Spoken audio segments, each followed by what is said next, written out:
امشب در 24 شروع جلسه جدید دادگاه ترامپ در نیویورک.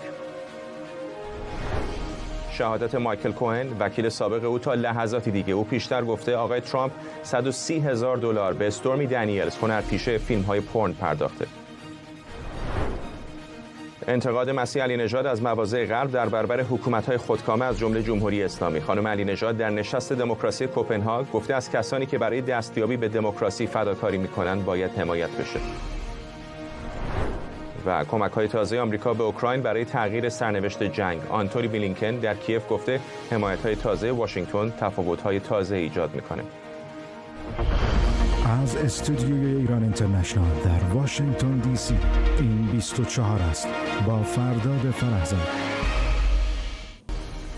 بینندگان ایران اینترنشنال در ایران و سراسر جهان سلام و وقت بخیر. از دقایق پیش دادگاه پرونده حق و سکوت دونالد ترامپ در نیویورک بعد از توقفی کوتاه برای ناهار از سر گرفته شده. امروز بار دیگه مایکل کوهن وکیل سابق آقای ترامپ در دادگاه شهادت میده. این بار در پاسخ به وکلای آقای ترامپ. کوهن پیشتر در شهادتش پرداخت پول از طرف ترامپ به استورمی دنیلز بازیگر فیلم‌های بزرگسالان رو تایید کرده بود. پرونده حق و سکوت در نیویورک یکی از 4 پرونده کیفریه که نامزد احتمالی حزب جمهوری خواه با اون روبروه. همکارم مریم رحمتی از مقابل این دادگاه در نیویورک و آرش علایی هم از کنگره آمریکا با ما هستن. با مریم شروع می‌کنم. چه گذشته تا اینجا مریم؟ در روزهای گذشته خیلی شنیدیم که این دادگاه بر روی انتخابات امسال آمریکا بی تاثیره. سیاسی کاری دموکرات هاست و برگزاری این دادگاه برای دور نگه داشتن ترامپ از کمپین های انتخاباتی هستش. خب این فقط یک روی سکه است و اون چیزی که ما اینجا میبینیم بسیار متفاوت هستش و خیلی ها هم باور دارن که مردم آمریکا و رای دهندگان مستحق دونستن واقعیت هستن و برای همین هست که شهادت دادن این شاهدان مثل آقای کوهن بسیار مهم هستش. واقعیت این که مردم میخوان بدونن آیا واقعا دونالد ترامپ قبل از انتخابات سال 2016 تلاش کرده رابطه‌اش رو با استورمی دنیلز مخفی نگه داره؟ آیا دونالد ترامپ در پرداخت حق السکوت به دنیلز نقش داشته یا حتی ازش آگاه بوده؟ یا آیا ترامپ برای پرداخت پول در واقع حساب‌های مالی شرکتش رو دستکاری کرده یا نه؟ دادستان‌ها میگن ترامپ این کار رو انجام داده و این به معنی تلاش برای تغییر نتیجه انتخاباته که جرم به حساب بیاد. اما این دادگاه مهمیه و نتیجهش میتونه روی اون عده از کسانی که هنوز تصمیم نگرفتن که در ماه نوامبر در واقع به چه کسی رأی بدن بسیار تاثیرگذار خواهد بود. واضحه که این دادگاه و اتهاماتش در افکار و تصمیم اون عده از طرفداران محافظه‌کار یا جمهوری‌خواهی که برای دونالد ترامپ رأی میدن تأثیری نخواهد گذاشت. اما هستن یه عده جمهوری‌خواه که میگن نگران هستند که ترامپ با این همه اتهامات و این همه دادگاه‌هایی که پیش رو داره آیا واقعا نامزد مناسبی براشون هست یا نه. اما چرا شهادت کوهن انقدر مهمه و امروز و دیروز در دادگاه این دادگاه دونالد ترامپ در واقع چه اتفاقی افتاد؟ در 5مین هفته دادگاه هستیم. مایکل کوهن امروز دومین روزیه که در جایگاه شهادت حاضر میشه در واقع و داره به سوالات دادستان‌ها جواب میده. دقایقی قبل سوالات در واقع وکلای مدافع دونالد ترامپ آغاز شد که تلاش میکنن نشون بدن در واقع آقای کوهن یک دروغگو و خلافکار هست، فردی هست که قبلا در مقابل کنگره آمریکا قسم یاد کرده ولی دوباره به نفع آقای ترامپ دروغ گفته و قانون رو دور زده. 3 سال زندان رفته، شروع کرده یک کتاب نوشته، در واقع پادکستی درست کرده که از اون یه عالمه پول در آورده و حالا اینجا داره برای دونالد ترامپ در واقع اتهاماتی وارد میکنه، ادعاهایی در موردش در واقع اینجا داره وارد میکنه که باید از سوی وکلای مدافع در واقع سوال پیچ بشه و این موضوعات مطرح بشه. تمام موضوعاتی که آقای کوهن در 3 سال یا 7 سال گذشته حتی در تلویزیون‌های آمریکا در مقابل آقای ترامپ مطرح کرده باید حالا در مقابل وکلای مدافع پاسخگو باشه. در واقع باید بگم که قبلا در روز گذشته مایکل کوهن در دادگاه مطرح کرده بود که به دستور خود دونالد ترامپ این مبلغ پول رو به ستاره فیلم پورن یعنی استورمی دنیلز پرداخت کرده و دونالد ترامپ بهش گفته که در واقع این پول رو تو باید پرداخت بکنی و این مشکل رو حل بکنی. و یک موضوع دیگری که مطرح شده که از خود زبون آقای دونالد ترامپ میاد اینه که دونالد ترامپ بعد از اینکه ویدیوی اکسس هالیوود منتشر میشه به کوهن این دستور میده، ویدیویی که در واقع دونالد ترامپ در مورد گرفتن اندام تناسلی زنان صحبت میکنه. دونالد ترامپ میگه این یک فاجعه است، یک فاجعه کامل، زنان از من متنفر خواهند شد. انتشار خبر دنیلز یک فاجعه برای کمپین ما خواهد بود که این میتونه نشون بده که مردم آمریکا میخوان بدونن واقعا موضوع چه بوده، واقعا آقای ترامپ دروغ گفته و میخواست رابطه‌اش رو مخفی نگه بداره و چرا میخواست این رابطه رو مخفی نگه داره. به هر حال باید منتظر باشیم ببینیم در آخر روز وقتی آقای دونالد ترامپ از دادگاه میاد بیرون نظر خودش در مورد این دادگاه و این جلسه چه خواهد بود.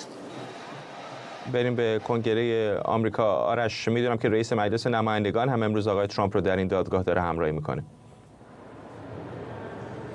بله، و متحدین آقای ترامپ در حزب جمهوری‌خواه در طول یک هفته گذشته یکی پشت سرش در اومدند. سناتورهای مختلفی که بعضیاشون با ایران اینترنشنال هم صحبت میکنن و منتقدین جمهوری اسلامی هستن.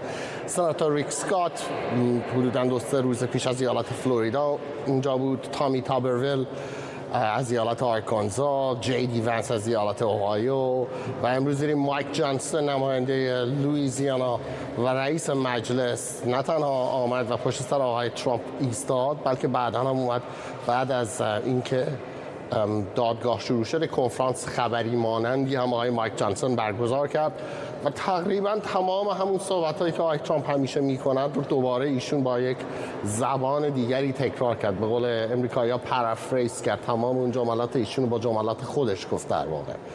و این هم یک بخش دیگری است که الان جمهوری‌خواهان احساس میکنند که یواش یواش در دور ترامپ باید جمع بشوند، به خاطر که اعداد و ارقامی که در انتخابات ریاست جمهوری ما داریم می‌بینیم در ایالت‌های مختلف حاکی از این است که ترامپ به شدت از بایدن جلوتر هست و این یکی از خاصیت‌های دونالد ترامپ بوده در 8 سال گذشته. جاذبه او انقدر زیاد است به اندازه سیاره‌های مثل ژوپیتر که یکی یکی تمام این سناتورها و نماینده‌های مجلس میان در مدارش قرار می‌گیرن خود به خود، حتی اگه خودشون هم نخوان، به خاطر که ایشون امروز هم شما دیدید وقتی وارد شد در دادگاه ابتدا شروع کرد راجع به مسائل کشور صحبت کرد. آقای ترامپ انگار کنفرانس مطبوعاتی کاخ سفید بود. ابتدا شروع کرد راجع به تعرفه‌ها علیه چین صحبت کرد. میدونیم آقای بایدن بر روی ماشین‌های الکتریکی چینی حدوداً نزدیک 28 میلیارد دلار تعرفه، در واقع کالایی که روش تعرفه قرار است نصب کنند، بیش از 100% رو کالاهای چینی قرار تعرفه بده، مخصوصاً روی ماشین‌های الکتریک. آقای ترامپ گفت 4 سال پیش وقتی ایشون شروع کرد تعرفه گذاشتن روی محصولات چینی، همین آقای بایدن ازش انتقاد کرد و گفت اقتصاد جهانی رو به هم می‌ریزد و این اصلا این چیزی که آقای بایدن اون موقع گفته بود و گفت چگونه است که جو بایدن الان دارد همون سیاست‌های دولت ترامپ رو اجرا می‌کند و این چیزی است که کاخ سفید ندارد. یعنی ساعت 9:30 صبح شما نمی‌بینید کاخ سفید بیاد راجع به سیاست‌های کشور مثلا صحبت بکند. ما الان می‌بینیم ترامپ از این فرصت‌ها به خوبی در حال استفاده کردن است. کی این فرصت‌ها رو به آقای ترامپ داده است که بخواد هر روز بیاد جلوی این همه دوربین بخواد مجانی راجع به مسائل کشور حرف بزند و بعد هم در مورد اینکه آقای کوهن امروز به عنوان یکی از شهود چه میگوید؟ ببین بیشتر کسانی که این دادگاه رو نگاه میکنن یا عاشق ترامپ هستند که هر چی اتفاق بیفته میگن ببین معلوم است که بیگناه هست و داستان سیاسی است، یا از ترامپ متنفرن که هر چی شما بگویید باز میگوین نه اینجاش اشکال دارد یا اونجاش اشکال دارد. بخش کوچکی وجود دارد، بخش واقعا کوچکی از رای دهندگان آمریکایی که اینها واقعا منتظرن ببینن نتیجه این دادگاه به کجا خواهد انجامید. اگر آقای ترامپ محکوم بشود که سرنوشتش دست هیئت منصفه است نه کس دیگری، اگر محکوم بشود میتواند تبعاتی داشته باشد برای رئیس جمهوری سابق آمریکا، اما اگر محکومیت نگیرد اون وقت داستان بسیار برای دموکرات‌ها بغرنج‌تر خواهد شد. ممنونم از هر دوی شما. آرش علایی در کنگره آمریکا و مریم رحمتی خبرنگار ما از روبروی دادگاه دونالد ترامپ در منهتن نیویورک. همین حالا که داریم صحبت میکنیم جلسه دوم دادگاه آقای ترامپ هم در جریان، همطور که پیشترم بهتون گفتم امروز بار دیگه مایکل کوهن وکیل مدافع پیشین آقای ترامپ که ادعا کرده آقای ترامپ $130,000 به استورمی دنیلز پرداخت کرده در این جلسه باید شهادت بده، اما این بار در مقابل وکلای کیفری امروز آقای ترامپ. مجید محمدی جامعه شناس و آرش عزیزی مدرس ارشد تاریخ علوم سیاسی هر دو از نیویورک به ما ملحق شدن. آقای عزیزی با شما شروع میکنم. فارغ از اینکه نتیجه این دادگاه چه بشه، با توجه به اینکه یک دادگاه کیفری هم هست، چقدر فکر میکنید که میتونه رو نتیجه انتخابات اثر بذاره؟ به نظرم تا حدودی میتونه بگذاره. طبیعتا خیلی چیزهای مهمی، خیلی چیزهای متغیری هستن، ولی ببینید این واقعیت هستش که برای اولین بار در نزدیک 250 سال تاریخ آمریکا یک رئیس جمهور در جایگاه یک متهم قرار گرفته و در واقع داره باید به این گونه باش برخورد میشه و اون کاری که هیئت منصفه بکنن، هیئت منصفه که خب بدونید بسیار سخت بود تعیین این 12 نفره هیئت منصفه دیگه، یعنی باید کسانی رو میذاشتن که به هیچ نوع نه طرفدار ترامپ باشن نه ضد ترامپ باشن تا جایی که میشه اون تصمیمی که اینها بگیرن تاثیر خواهد گذاشت. به خصوص وقتی به یاد داشته باشیم که تعیین کننده انتخابات آمریکا هیچ کس که در این ایالت نیویورک زندگی میکنه عملا نیست، هیچ کس که در ایالت‌های خیلی جمهوری خواه دیگه زندگی میکنه نیست و بیشتر مردم یک تعداد خیلی کمی از رای دهندگان چرخشی در حدود 6 ایالت هستن، مثل جورجیا، مثل ویسکانسین، مثل میشیگان، و برای همین حتی اگر نظر 10,000 نفر، 20,000 نفر، 30,000 نفر هم عوض بشه بر لحی یا علیه ترامپ، میتونه بر نتیجه نهایی انتخابات تاثیر قابل توجهی بگذاره.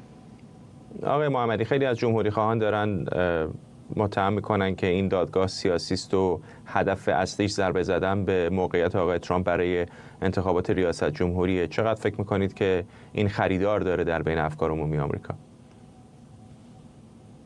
خب در میان رای دهندگان اگر شما به نظرسنجی ها نگاه بکنید، اکثریت بالای 50% معتقد هستند که این دادگاه ها، این 4 پرونده‌ای که علیه آقای ترامپ هست، اینها سیاسی است.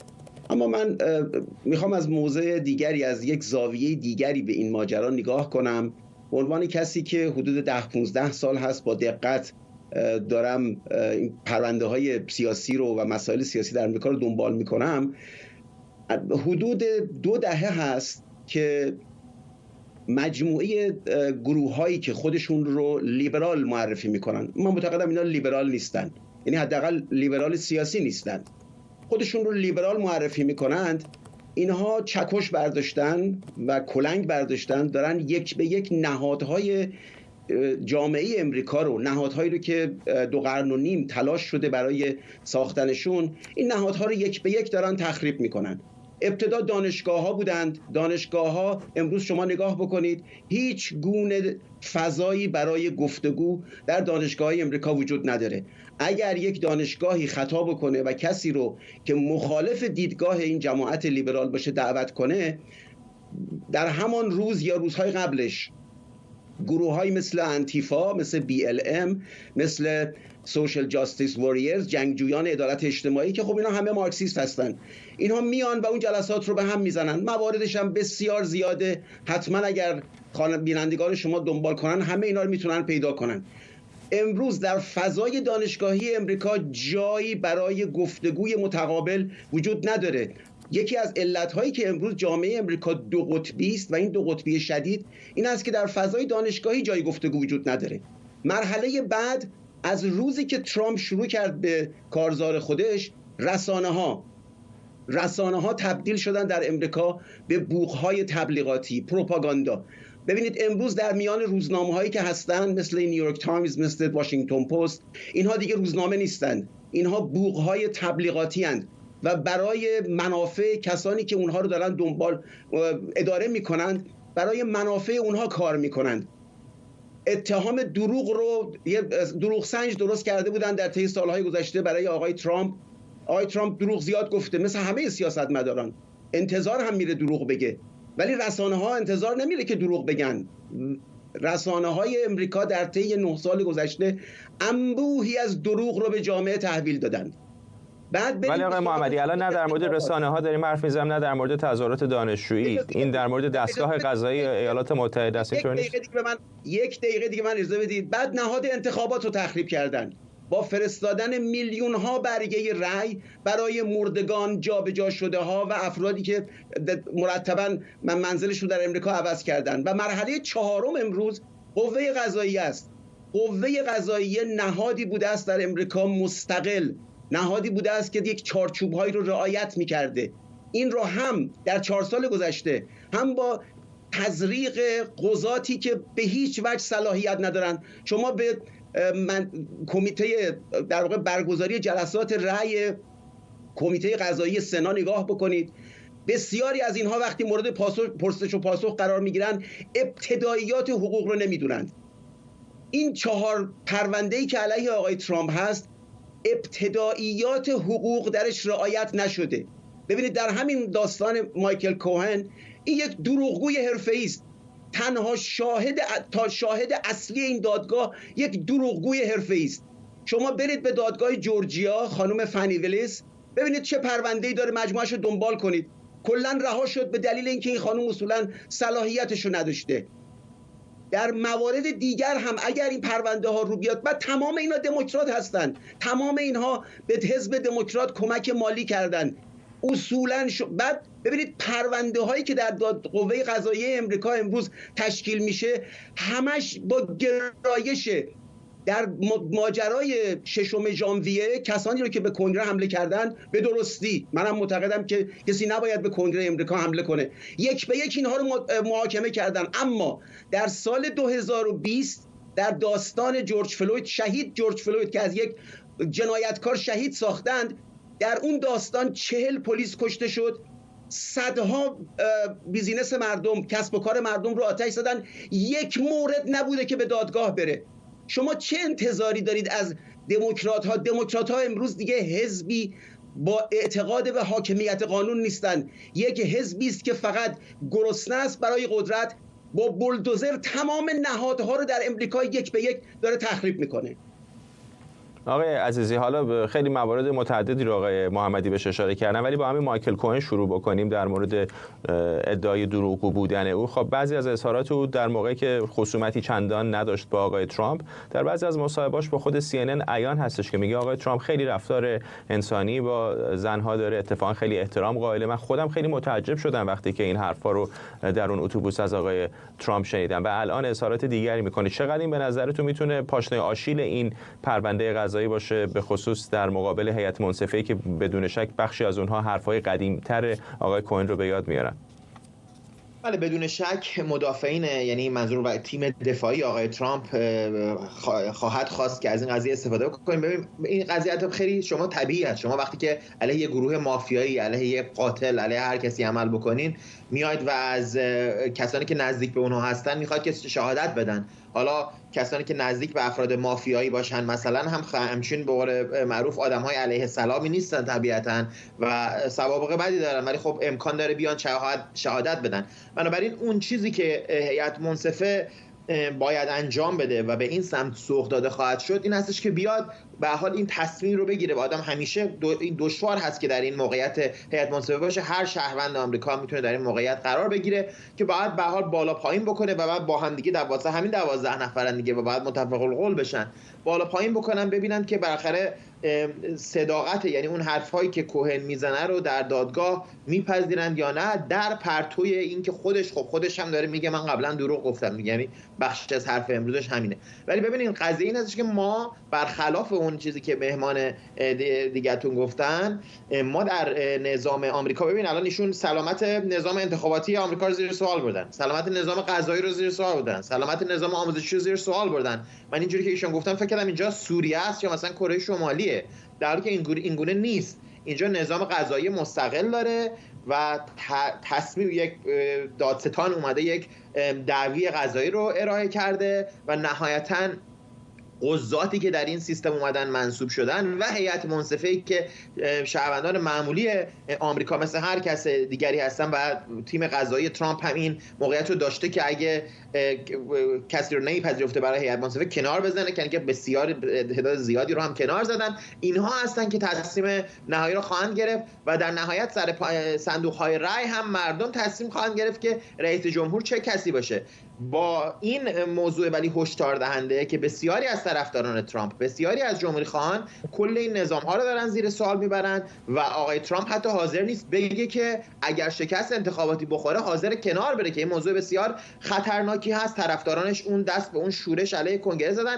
نکته دیگه ای که باعث بسیار نگرانی هست این هستش که ما امروز می‌بینیم رئیس کنگره که کسی مثل مایک جانسون میاد عملاً باز نظام قضایی آمریکا رو زیر سوال میبره و برای پیشبرد اهداف سیاسی خودش کسی که نفر سوم در خط ریاست جمهوری، یعنی اگه امروز آقای بایدن و معاونش خانم هریس مثلا فوت بکنن، آقای جانسون باید بشه رئیس جمهور. کسی که در چنین جایگاهی قرار داره میاد و کاملا در طرف ترامپ قرار میگیره، حتی بی‌طرفی عملی هم نشون نمیده و میاد کل نظام قضایی رو زیر سوال میبره و میگه که در واقع انگار که اینجا میگم یه جوری میگن که انگار یک دعوی قضایی در یک کشور مثلا هستش که دموکراسی برقرار نیست، همونجوری که ترامپ همین رو گفته. و به نظر من شما اگه از هر زاویه منصفانه نگاه کنید میبینید که متاسفانه ترامپ و کسانی که نزدیک اون هستن عدم تعهدی که به این اصول آقای ترامپ هم که تعجبی نیست، آقای ترامپ رهبر محبوبش کیم جونگ اون توی کره شمالیه و به حال چنین شخصیتی است. بنابراین اینها تعهدی متاسفانه به بسیاری از اصول دموکراسی لیبرال در این کشور ندارن و بسیار نگران کننده هست که نهادهای این کشور رو در واقع تهدید بکنن برای اون سودایی که به سمت قدرت دارن. آقای محمدی اگه خیلی کوتاه بفرمایید، به نظر میرسه که این دو قطبی شدن خیلی عیان هم هست در اظهارات هم طیف محافظه‌کار هم طیف لیبرال در آمریکا. یعنی بسیاری از کسانی که مخالف آقای ترامپن تصویری از او ترسیم میکنن که انگار کل دموکراسی آمریکا در آستانه فروپاشی قرار گرفته و خیلی از کسانی هم که طرفدار او هستن تصویری از نهادهای دموکراتیک آمریکا ترسیم میکنن، شاید تا اندازه حتی خود شما امروز در همین مصاحبه که آدم رو به قول مهمان دیگرمون به یاد جاهای مثل ایران و سوریه میندازه. نه، امریکا ایران و سوریه نیست. ببینید شما اگر به روندها نگاه بکنید، اگر همین روندهایی که امروز در جریان هست به همین شکل پیش بره تبدیل میشه. امروز ببینید من چند تا مثال براتون میزنم. در ایالت نیویورک ما یک حکومت تک حزبی داریم، درست این کشورهای سوسیالیستی شرق اروپا. اینا رو که نمیتونید نادیده بگیرید. امروز هم اسمبلی مجلس در واقع عوام نیویورک و هم سناش در اکثریت دموکرات هاست. چجوری دموکرات شدن آقای محمدی؟ ببینید من موقع صحبت کردن ایشون من به میان حرفای ایشون نیومدم. ایشون ابتداییات مدنیت رو نمیشناسه. ماجرایی است دیگه. نمیدونم چطور باید به کسی اینها رو یاد داد. البته کسی که کلمبیا میره و کلمبیا رو ما تجربهش رو دیدیم، خب خیلی طبیعی است. ببینید در امروز در ایالت، ببینید در ایالت دوباره اومدن وسط حرف من. معلم خوبی شما گفتید کلمبیا رفتن، ایشون میگن که کلمبیا نرفتن. حالا افراد رو دعوت میکنن برن نگاه بکنن ببینن که ایشون کجا درس خونده. ببینید برن جستجو کنن. ببینید ما در ایالت نیویورک یک سیستم تک حزبی داریم. این رو کسی نمیتونه انکار کنه. در دادگاه آقای ترامپ در جایی داره برگزار میشه در منهتن که بیش از 90% دموکرات هستن. شما نمیتوانید اعضای هیئت منصفه معتدل در جایی مثل منهتن انتخاب کنید. در یک دادگاه سیاسی وکلا خواسته بودن که این به جای دیگری منتقل بشه ولی موافقت نکردن. در ایالت نیویورک خانم لتیشیا جیمز برنامه انتخاباتیش این بوده که من آمدم که ترامپو بزنم. شما چگونه میتوانید به منصف بودن، به بی‌طرف بودن این دادستان اعتماد کنید؟ مواردش بسیار زیاد هست. در همین ببینید نگاه کنید، من رسانه ها رو مثال زدم، میگویند که داریم به سمت از سوریه صحبت میکنیم. از حیث تک حزبی بودن مهم نیست که شما کجا هستید. سیستم الان داره به سمت تک حزبی پیش میره. در NPR یکی از کسانی که اخیراً استعفا داده بود شهادت داده که تمام ویراستارها، ادیتورهای NPR همه لیبرال هستند. ببینید جایی برای گفتگو نگذاشتن. امروز اگر شما در هر نهادی طرف مقابل طرف میلیون رای دهنده آقای ترامپ رو بگیرید شما رو اخراج میکنند. ببینید اینا چیزای عجیب و غریبی نیست. اگر همین مسیر امریکا نهادهای بسیار قدرتمندی داشته، به همین دلیل هم دهه‌ها طول خواهد کشید تا اینکه ما برسیم به سمت سوریه. ما سوریه رو اتفاقا در فضای دانشگاهی در 2 ماه گذشته دیدیم. جهان سومی بود. اعتراضاتی که صورت گرفت شما مقایسه کنید با اعتراضات دهه 60. آقای محمدی بحث داغی است. دوست داشتم که بیشترم صحبت بکنم ولی متاسفانه فرصت این بخش برنامه به پایان رسید. امیدوارم در یک فرصت دیگه بتونیم دوباره از هر دو شما استفاده بکنیم. متشکرم هم از مجید محمدی هم از به حزب دموکرات رأی دادن مردم نیویورک، تک حزبی نشده با حکم کسی. ممنونم از هر دو شما آرش عزیز و مجید محمدی. جری ماندرینگ بعد اینا رو بعد یاد تو کلاس بتونی یاد بدن. هر دو طرف همچین استفاده میکنن دیگه آقای محمدی. ممنونم از هر دو شما. تو نیویورک کاری کردن که فقط دموکرات‌ها رأی میارن. هفتمین نشست سران دموکراسی کوپنهاگ در حال برگزاری. در نشست امسال رئیس کمیسیون اروپا، رئیس شورای اروپا، نخست وزیر دانمارک و 10 مقام بلندپایه اروپایی حضور دارند. مسیح علی نژاد فعال سیاسی هم به این نشست دعوت شده. او در سخنرانیش گفت هدف این کنفرانس باید حمایت از کسانی باشه که برای تحقق دموکراسی جانشون رو به خطر انداختند. و این نشست در کوپنهاگ باید که هدفش ترویج ایده ها باشه، حمایت باشه از کسانی که جون خودشون رو به خطر میندازن، خانواده های خودشون رو از دست میدن برای اینکه از دموکراسی دفاع کنن، برای اینکه از آزادی دفاع کنن. ما اغراق نمی کنیم وقتی میگیم که جمهوری اسلامی، رژیم جمهوری اسلامی میتونه ما رو بکشه و میتونه شما رو بکشه. من امروز این امتیاز رو دارم که صحبت کنم با رهبران متشخص دنیا.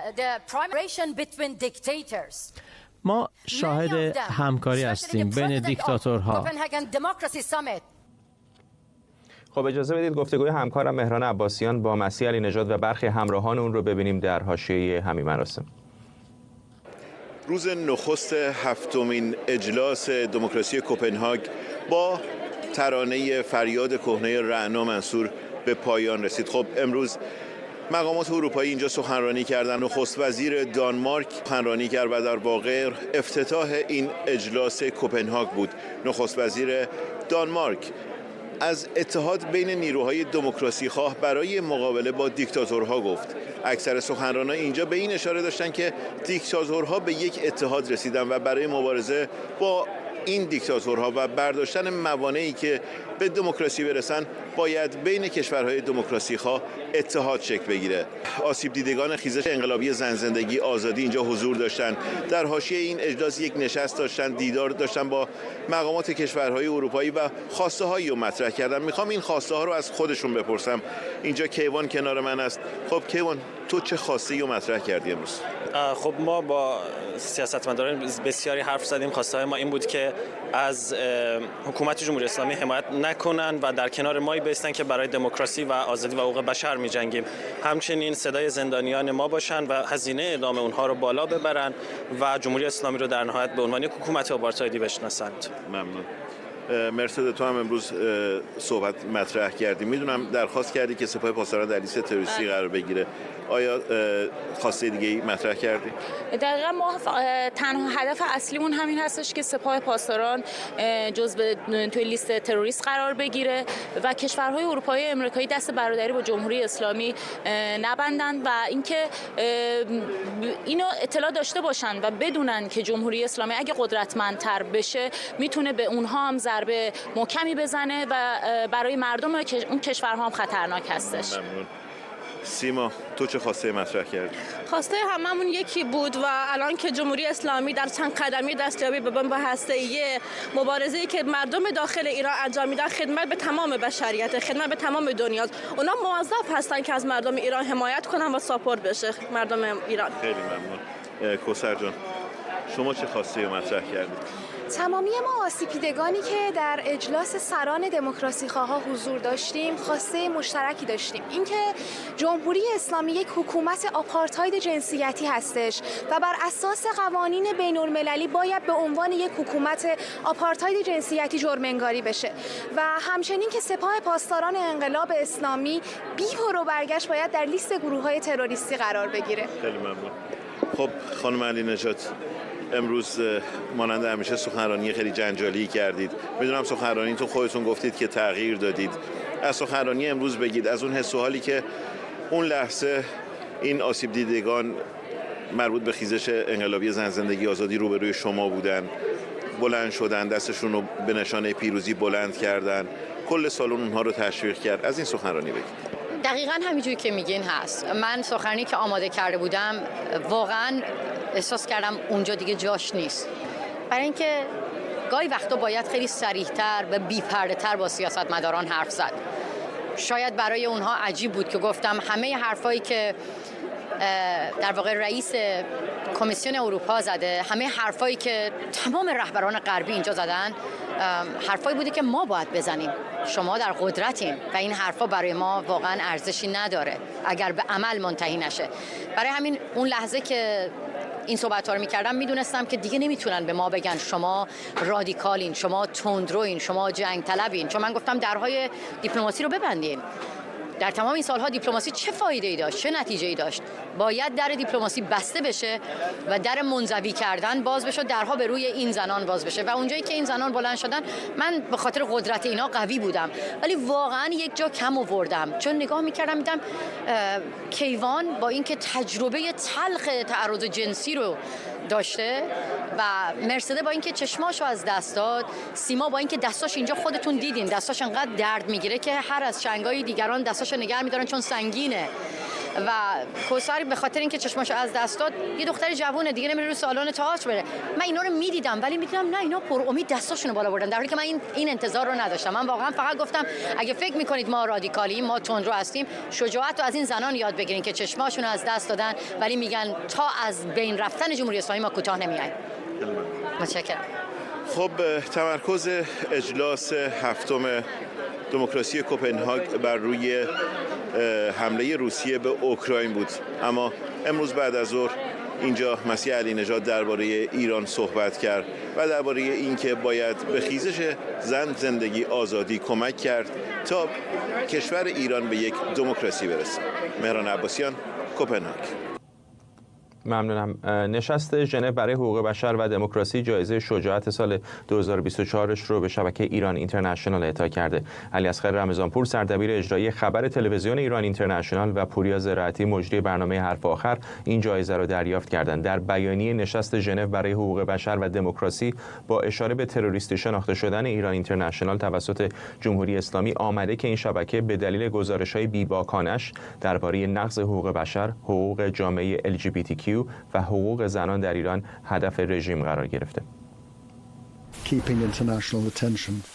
جلب توجه بین‌المللی به سرکوب مداوم معترضان در ایران، نقض حقوق زندانیان سیاسی، استفاده از شکنجه و اجرای مجازات اعدام اهمیت فراوانی دارد. اگرچه اغلب نمیتوان از وقوع چنین فجایعی جلوگیری کرد، اما نیاز به گفتن حقیقت به قدرت برای مردم بی‌قدرت در ایران همانند بسیاری از کشورهای دیگر معنای واقعی دارد. مایلم به مردم شجاع ایران ادای احترام کنم، به بسیاری از شهروند خبرنگاران و دیگرانی که در تمامی اقشار جامعه با ارسال داستانهایشان از کار ما حمایت می‌کنند. نقش آنها در جریان حرکت مهسا به ویژه برای پوشش ما از این رویداد بسیار مهم بود. علیاصغر رمضانپور سردبیر اجرایی خبر ایران اینترنشنال از ژنو به ما پیوسته. خیلی ممنونم. چقدر فکر میکنید شناسایی این چنینی در یک سطح بین‌المللی کمک میکنه به درک جامعه جهانی از آنچه که در فضای روزنامه‌نگاری ایران داره اتفاق میفته؟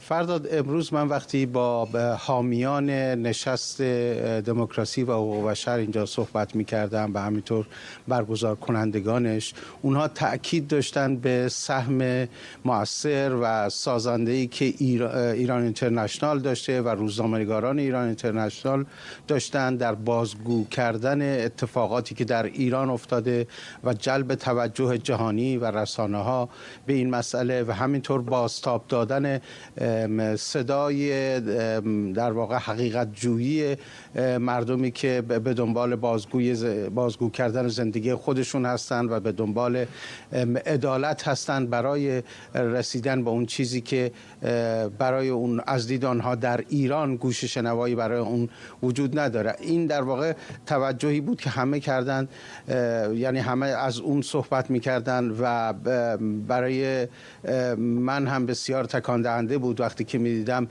کسانی که اونجا صحبت میکردند در واقع به مواردی اشاره میکردند که همه اونها در گزارش های ما درباره ایران هست و به ویژه در نزدیک به 1 سالی که در مورد جنبش مهسا و انقلاب زن زندگی آزادی ما گزارش دادیم و میدیم، من میدیدم تاثیر اون تلاشی رو که همکاران ما در برنامه خود شما در اتاق خبر در برنامه‌های مختلف داشتند برای اینکه بتونن این رو در واقع گزارش بدن با دقت و وسواس حرفه‌ای و برای من خیلی تکون دهنده بود که این اثر بخشی رو میدیدم و همینطور این ادای دینی که به نظر من ما کردیم برای مخاطبانمون و کسانی که از ایران برای ما در واقع میفرستادند داستانهای زندگیشون رو و حقایقی که براشون حیاتی و سرنوشت ساز هست.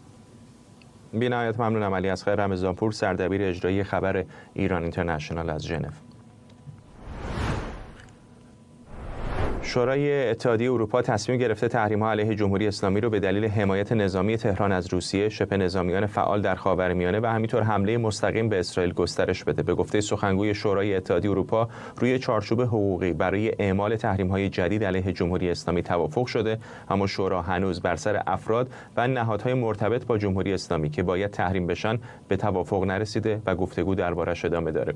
در بیانیه شورای اتحادیه اروپا آمده شورا تصمیم داره توانایی این اتحادیه رو برای اعمال تدابیر محدود کننده علیه برنامه موشکی و پهپادی جمهوری اسلامی گسترش بده. وزارت خارجه فرانسه با استقبال از این تصمیم شورای اتحادیه اروپا گفته این ابزار به حفاظت از منافع امنیتی اروپا کمک میکنه. آمریکا، کانادا و بریتانیا هم تحریم‌های جدید علیه جمهوری اسلامی وضع کردن که بخش تولید پهپادهای وزارت دفاع ایران رو هدف قرار میده.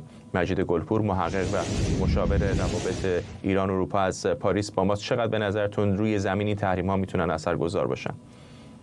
بی نهایت، ولی خب در فضای کنشگرای ایرانی شاید این مسئله زیاد تفهیمش سخت بشه. ببینید جناب فرزاد، به نظر من 14 می رو باید این تاریخ رو باید نوشت. از یه سمت تمام تصمیمات دوره‌ای که شورای اتحادیه اروپا، یعنی بالاترین میشه گفت هرم قدرت در قاره اروپا، میره که به شورای جدید برسونه، این نوشته‌ها تصمیمات اصلی و گرایشات اصلی اروپای بعد از 9 ژوئن رو در خودش داره. یعنی اروپا به صورت بسیار روشن تمام زنجیره‌های تولیدی و توزیعی پهپادها و موشک‌های بالستیک جمهوری اسلامی رو در رابطه با روسیه و در رابطه با تمام گروه‌های مسلح غیر دولتی زیر مانیتورینگ خودش میاره و من بعد میشه گفت مسئله حفاظت و امنیت خاورمیانه با اروپا میره که تبدیل به یک به اصطلاح اتحاد استراتژیک عملی بشه. یعنی تمام کشورهای عربی، همچنین اسرائیل و نیز ترکیه که بسیار به لحاظ مسئله نیتو جایگاه مهمی میتونه داشته باشه برای این به اصطلاح پلان امنیتی در سطح خاورمیانه، همه اینا زیر استراتژی همین اتحادیه اروپا و همین تصمیماتی که بلافاصله تمام نهادها و تمام افراد رو، لیست شما گفتیم خواهد اومد. چرا؟ چون تمام این کشورهای درون خلیج فارس که نام بردم و تمام اطلاعاتی که از نیتو و نیز دایره اقدامات خارجی اتحادیه اروپا خواهیم داشت این لیست رو میسازن. بنابراین میشه گفت این به نوعی شبکه بزرگ امنیت اقتصادی و تجاری رو اروپا در این گزارشش داره پیشنهاد میده. ممنونم. مجید گلپور، محقق و مشاور روابط ایران اروپا از پاریس. متشکرم. وزیر خارجه آمریکا در سفری از پیش اعلام نشده به کیف رفت. آنتونی بلینکن در دیدار با ولادیمیر زلنسکی رئیس جمهوری اوکراین گفته بخش زیادی از بسته کمکی آمریکا به اوکراین رسیده و مابقی هم در راهه. به گفته آقای بلینکن این بسته تحولی در جنگ اوکراین با روسیه به وجود میاره. آقای زلنسکی میگه اوکراین نیاز فراوانی به پدافند هوایی به ویژه در منطقه خارکیف در شمال شرقی این کشور داره که هدف حملات سنگین هوایی روسیه است.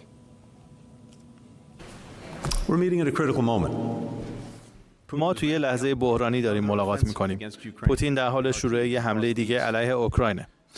در خارکیف و در سراسر شرق بیشمار سربازان روسی، پهپادهای ایرانی، توپخانه و تانک‌های کره شمالی، موشک‌ها و جت‌های جنگنده ساخته شده با ماشین‌آلات و قطعات چینی دارن میان. هفته‌ها و ماه‌های آینده اوکراینی‌های زیادی باید فداکاری کنن، همونطور که تا حالا این کارو کردن. اما من با یه پیام به اوکراین اومدم، اینکه شما تنها نیستین. آمریکا از روز اول در کنار شما بوده. ما امروز با شما هستیم و تا زمانی که امنیت اوکراین، حاکمیت و تواناییش برای انتخاب مسیرش تضمین نشه، در کنارتون میمونیم. بسته کمک 60 میلیارد دلاری که توسط کنگره ما با حمایت قاطع هر دو حزب سیاسی در هر دو مجلس تصویب شد، نشون میده شما میتونید روی این تعهد حساب کنید. اکثریت قابل توجهی از آمریکایی‌ها هم بر این باورند که ما باید به ارائه کمک به اوکراین ادامه بدیم. همکارم سمیرا قرایی از وزارت خارجه به ما پیوسته. سمیرا، بسته سخاوتمندانه‌ای که کنگره تصویب کرده و حالا آقای بلینکن داره تحویل میده در کیف، چقدر میتونه شرایط رو برای آقای زلنسکی عوض کنه؟ به نظر میرسه که زیاد بتونه عوض بکنه. آقای بلینکن در صحبت‌هایی که پخش کردید از یک کریتیکال مومنت، از یک لحظه حساس داره صحبت میکنه و فی‌الواقع هم این گونه است. اما این لحظه حساس کنونی چرا اتفاق افتاده؟ به نظر میرسه که در اون بازه زمانی که ایالات متحده نتونست کمک‌های خودش به اوکراین رو به تصویب برسونه، کنگره ایالات متحده بهش رأی نمیداد و به همین ترتیب تجهیزات نظامی اوکراین هی کمتر و کمتر شد، روسیه فرصت رو مغتنم شمرد، دست به حملات گسترده در شمال شرق اوکراین زد و خب به نظر میرسه که در شرایط فعلی آنچه که روسیه داره در شمال شرق در اطراف خارکیف انجام میده آنقدر حائز اهمیت هست که در شرایط فعلی که تمرکز آقای بلینکن روی خاورمیانه است، سوار قطار میشه، در سفری از پیش اعلام نشده وارد کیف میشه تا بتونه به زلنسکی روحیه بده، به مردم اوکراین روحیه بده و بگه که ایالات متحده پشت اونها ایستاده و اونها میتونند که پیروز از جنگشون با روسیه بیرون بیاند. از جمعه صبح میدونیم که مردم روستاهای اطراف خارکیف با بمباران‌های شدید بیدار شدند. یک هجوم گسترده رو روسیه آورده به اون منطقه. به نظر میرسه که در درجه اهمیت اقدامات روسیه در اوکراین این در درجه دوم بعد از خود خبر حمله روسیه به اوکراین قرار بگیره. 1.5 سال پیش سربازان اوکراین تونستن خارکیف رو پس بگیرند. به نظر میرسید که اون جبهه آرام شده، اما روسیه آمد از این فرصتی که ایالات متحده بهش داد با عدم تصویب کمک‌ها به اوکراین، از اون فرصت استفاده کرد، حملات خودش رو باز آغاز کرده. مردم خارکیف رو ترک کردن، نزدیک به 10,000 نفر مجبور به ترک خانه‌های خودشون شدند. حالا در این شرایطی که بلینکن وارد اوکراین شده، کمک‌ها الان هول و هوش 20 روزه که تصویب شده. بلافاصله بعد از تصویب کمک‌ها در کنگره آقای بایدن اومد از اون PDA خودش، از اون مجوزی که با عنوان رئیس جمهور داره استفاده کرد. 1 میلیارد دلار تجهیزات نظامی فرستاد، بعد از اون 400 میلیون دلار و خب این 61 میلیارد به حال یک شبه که نمیتونه بدل به تجهیزات نظامی بشه و به دست زلنسکی برسه، به طول خواهد انجامید تا اون چیزی که اوکراین نیاز داره رو بتونه دریافت بکنه از ایالات متحده. و آقای بلینکن معتقد هست که جریان این تسلیحات، جریان رسیدنشون به دست اوکراینی ها جریان قابل قبولی هست و تجهیزات کمک خواهد کرد تا اوکراین بتونه از خودش دفاع بکنه و این ورق رو برگردونه، اون تحولات تازه‌ای که داریم الان مشاهده میکنیم.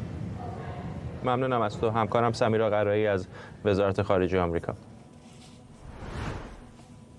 و ممنونم از شما که ما رو در این برنامه 24 همراهی کردید.